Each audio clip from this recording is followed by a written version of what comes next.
আসসালামু আলাইকুম। আপনার উপর শান্তি বর্ষিত হোক। প্রিয় শরীদ, খতমে জামালির সত্য ও সুন্দরের ভুবনে স্বাগতম। আসলে জীবনকে সুন্দর করার জন্যে প্রয়োজন কোরআনের জ্ঞান। আল্লাহ নিজেই বলেছেন, আমি কোরআনকে খুব সহজ করে দিয়েছি যাতে করে তোমরা এর শিক্ষা মনে রাখতে পারো। হে মানুষ, তুমি কি এর শিক্ষা হৃদয়ে ধারণ করবে না? সূরা কামারের 17, 22, 32 ও 40 নম্বর আয়াতে 4 বার আল্লাহ এই একই কথা বলেছেন। আসুন আমরা কোরআনের শিক্ষাকে হৃদয়ে ধারণ করার জন্যে পুরোপুরি মনোনিবেশ করি। আর এই প্রয়াসে আমি শহীদ আল বুখারী মহাজাতক আপনার সাথে রয়েছি। হালকাভাবে চোখ বন্ধ করুন, নাক দিয়ে লম্বা দম নিন, ধীরে ধীরে মুখ দিয়ে দম ছাড়ুন।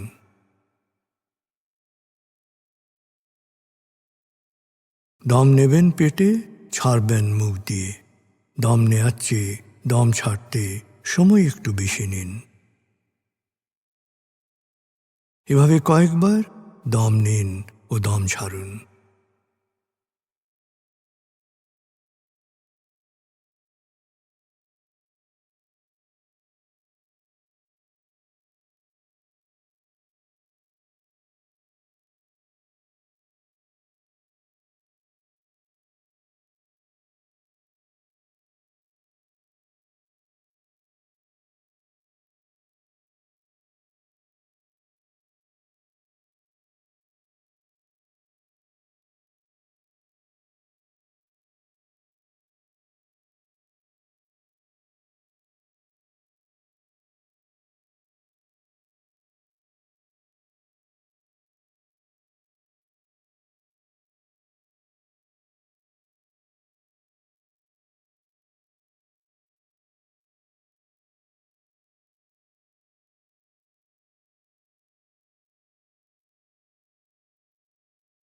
এবার দম স্বাভাবিক হতে দিন।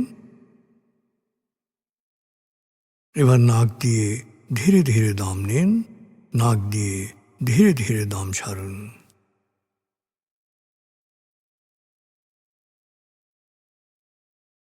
এভাবে কয়েকবার দম নিন, দম ছাড়ুন।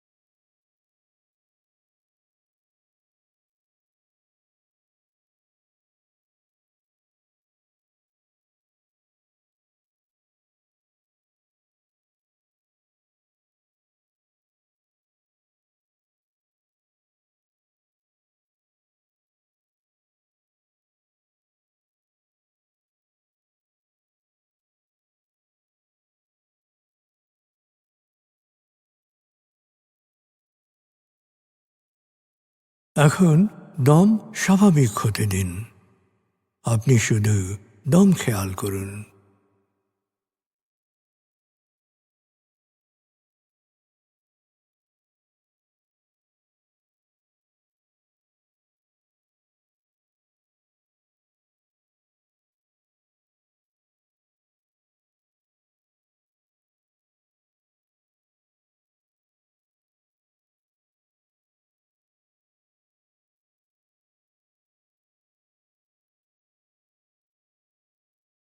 প্রিয় শরীদ, এবার আমরা ডুবে যাব সূরা ফাতিহার তেলাওয়াত ও মর্মবাণীতে।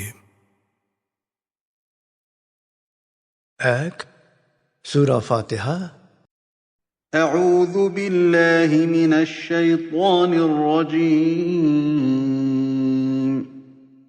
بسم الله الرحمن الرحيم. الحمد لله رب العالمين. الرحمن الرحيم مالك يوم الدين إياك نعبد وإياك نستعين اهدنا الصراط المستقيم صراط الذين أنعمت عليهم غير المغضوب عليهم ولا الضالين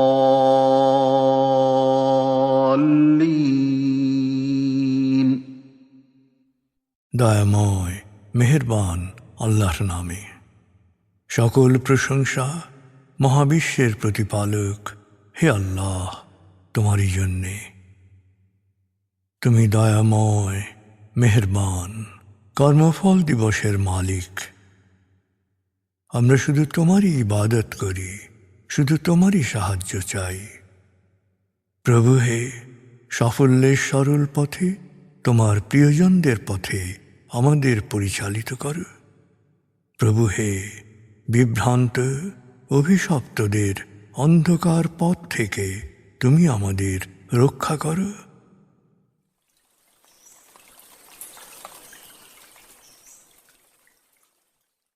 ভাব 24 ভাব 23 আয়াতগুচ্ছে আমরা শুনেছি তালুত ও জালুতের ঘটনা। ভাব 24 আমরা শুনব সূরা বাকারা 253 থেকে 259 আয়াতের তেলাওয়াত ও মর্মবাণী। এই আয়াতগুচ্ছে মূলত আয়াতুল কুরসি, ইব্রাহিম ও নমরুদ এবং মানব জাতির জন্য দৃষ্টান্ত তুলে ধরা হয়েছে। 2 সূরা বাকারা। بسم الله الرحمن الرحيم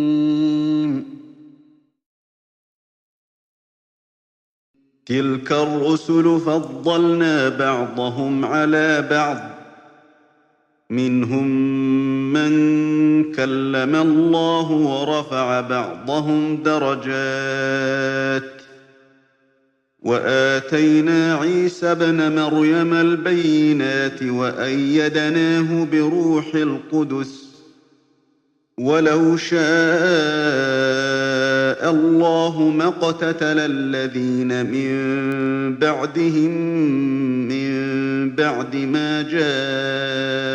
جاءتهم البينات ولكن اختلفوا فمنهم من آمن ومنهم من كفر ولو شاء الله ما اقتتلوا ولكن الله يفعل ما يريد يا أيها الذين آمنوا أنفقوا مما رزقناكم من قبل أن يأتي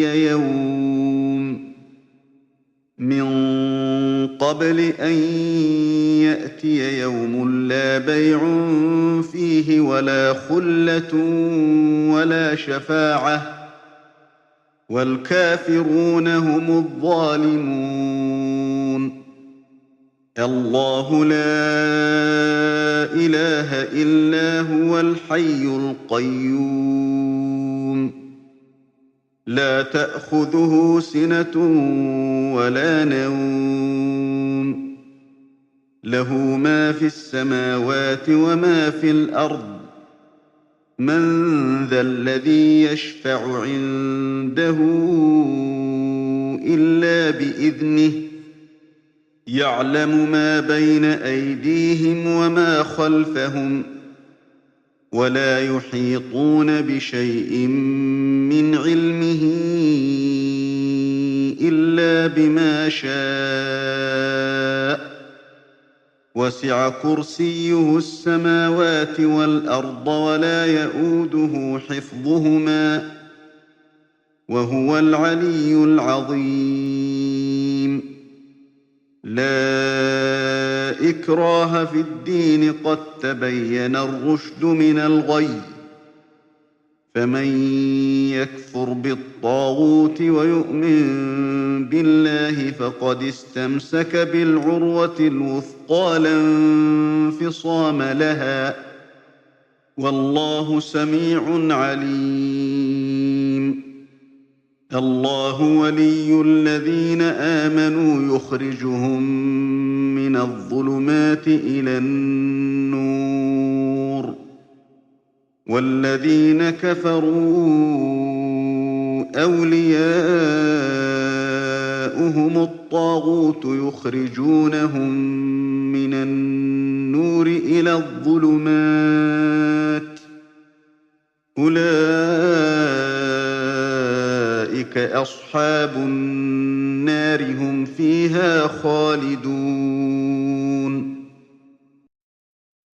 ألم تر إلى الذي حاج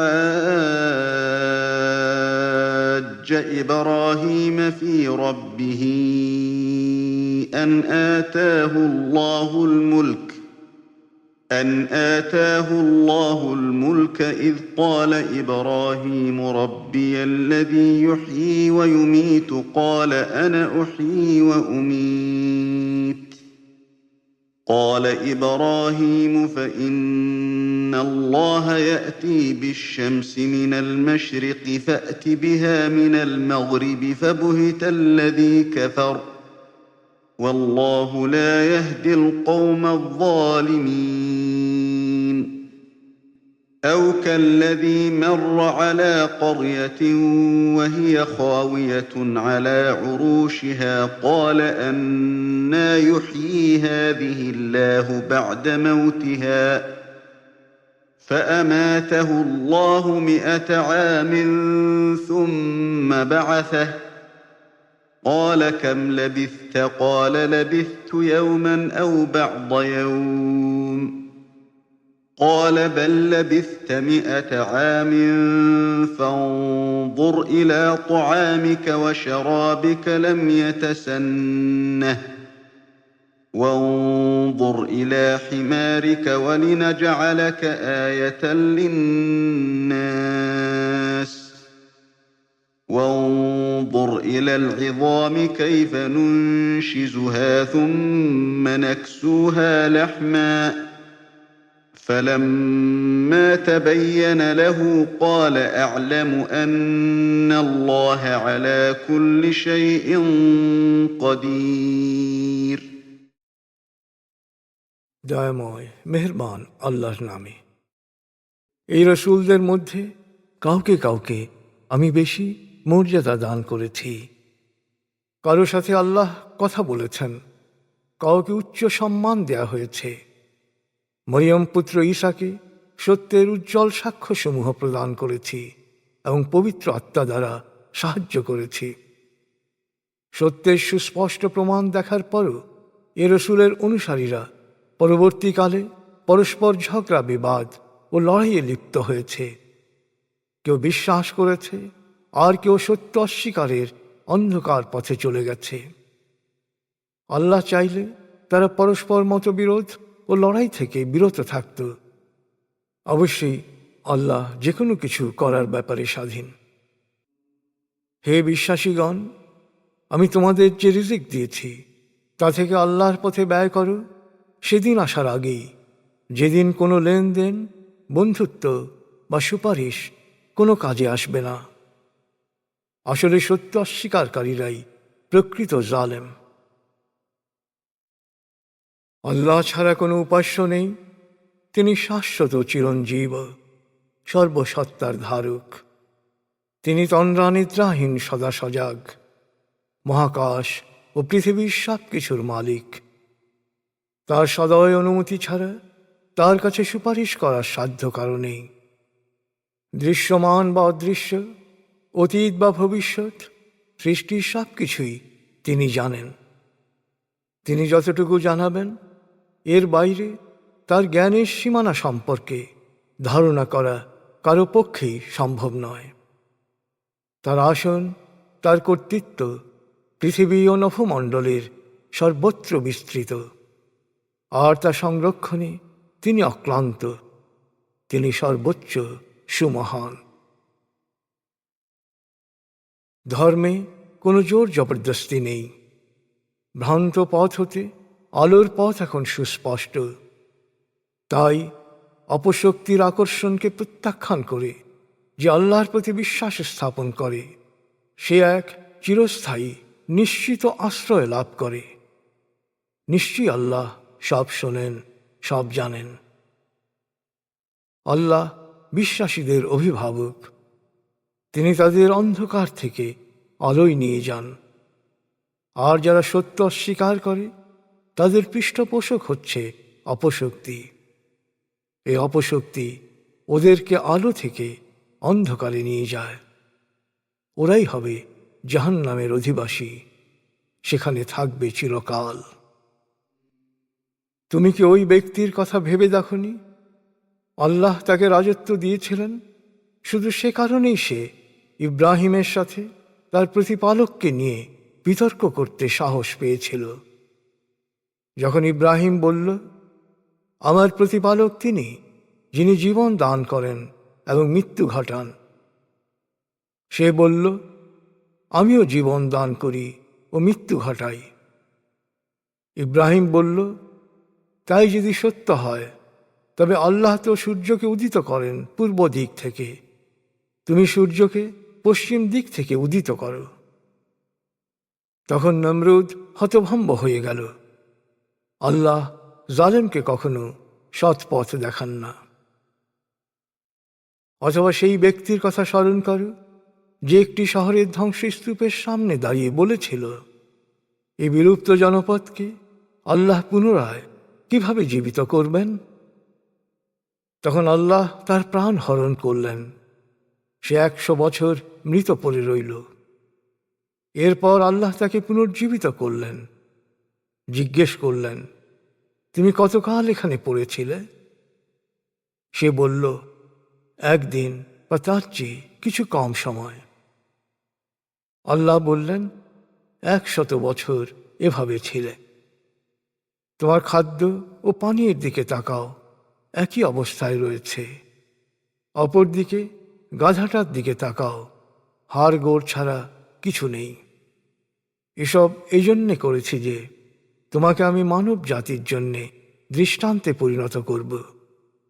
এবার দেখতে থাকো এই হাড়গোড় কিভাবে আমি মাংস ও ত্বক দিয়ে ঢেকে দিই। যখন সত্য তার কাছে সুস্পষ্ট হয়ে উঠল, তখন সে বলে উঠল, আমি জানি যে নিশ্চয়ই আল্লাহ সর্ববিষয়ে সর্বশক্তিমান।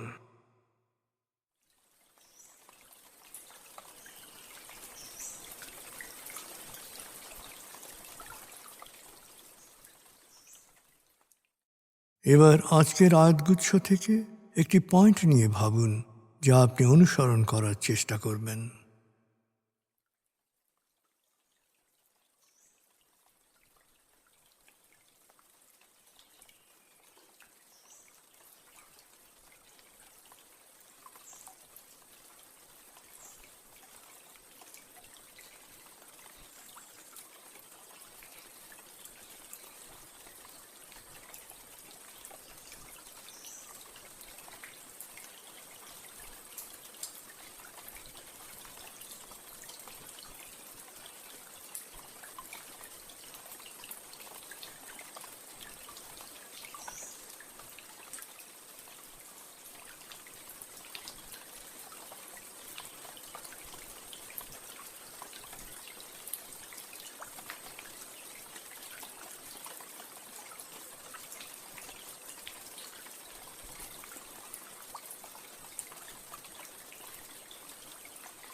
প্রিয় শরীদ, কোরআনের মূল শিক্ষা শুকরিয়া ও দোয়া।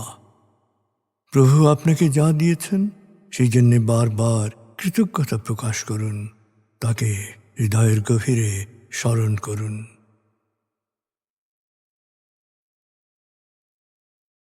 আল্লাহ আল্লাহ আল্লাহ আল্লাহ আল্লাহ আল্লাহ আল্লাহ আল্লাহ আল্লাহ আল্লাহ আল্লাহ।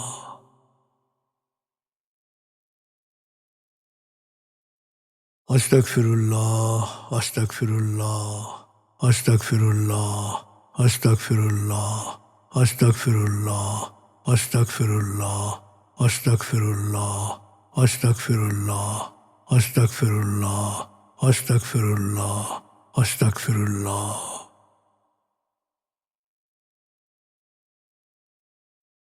আসুন প্রার্থনায় ডুবে যাই। হে আমাদের প্রতিপালক, আমাদের ইহকাল ও পরকালের কল্যাণ দান করো। আগুনের শাস্তি থেকে তুমি আমাদের রক্ষা করো।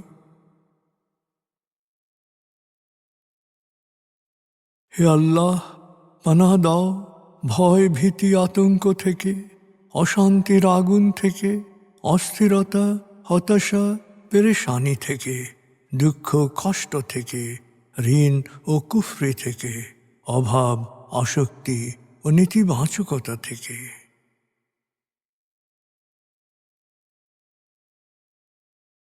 হে আমাদের প্রতিপালক, আমাদের বেহিসাব রিজিক দান করো।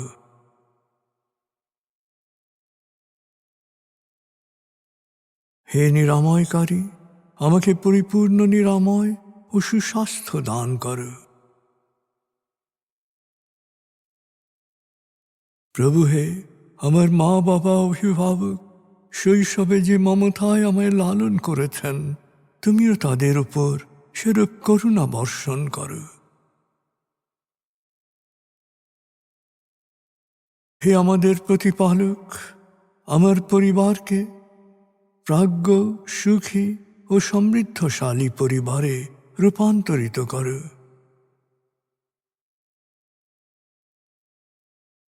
হে করুণাময়, আমাদের কোয়ান্টাম ফাউন্ডেশনকে, আমাদের সংঘকে তুমি কবুল করো। সংঘের প্রতিটি কাজে প্রবৃদ্ধি দান করো। সংঘের সবার উপর তোমার রহমত ও করুণা বর্ষণ করো।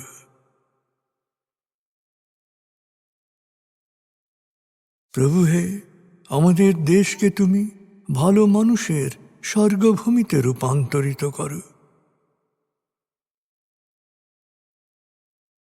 হে করুণাময়, পৃথিবীর সকল শোষিত বঞ্চিত মানুষকে জালেমের জুলুম থেকে, শোষকের শোষণ থেকে মুক্তি দাও।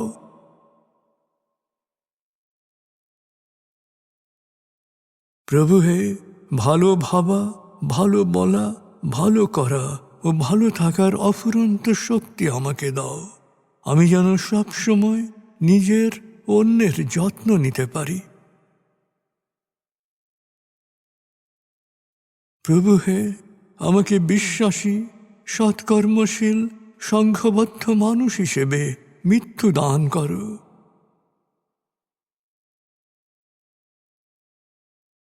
অনুভব করুন, আল্লাহ আপনার অন্তরেই আপনার কথা শুনছেন।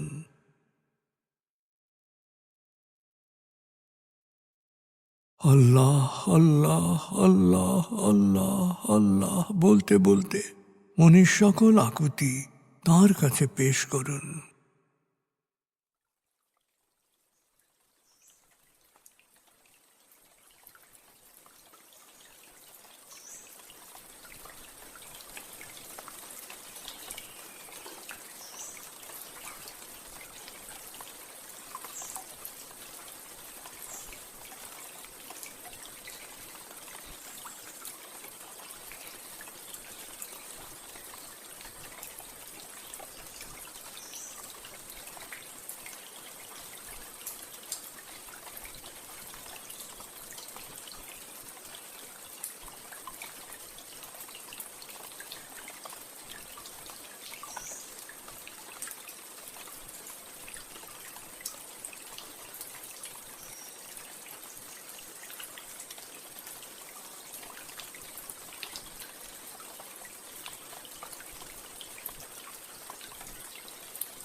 এবার মনে মনে বলুন, দয়াময় তুমি মহান, সর্বশক্তিমান, আমি তোমারই দাস, আমি তোমাতেই সমর্পিত। দয়াময় তুমি মহান, সর্বশক্তিমান, আমি তোমারই দাস, আমি তোমাতেই সমর্পিত। দয়াময় তুমি মহান, সর্বশক্তিমান, আমি তোমারই দাস, আমি তোমাতেই সমর্পিত।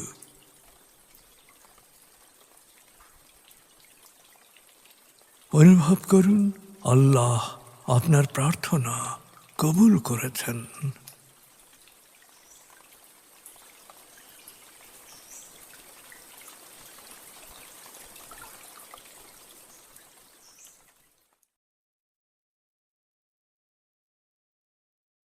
এবার লম্বা দম নিন, 0 থেকে 7 গণনা করে স্বাভাবিক জাগ্রত অবস্থায় চলে আসুন।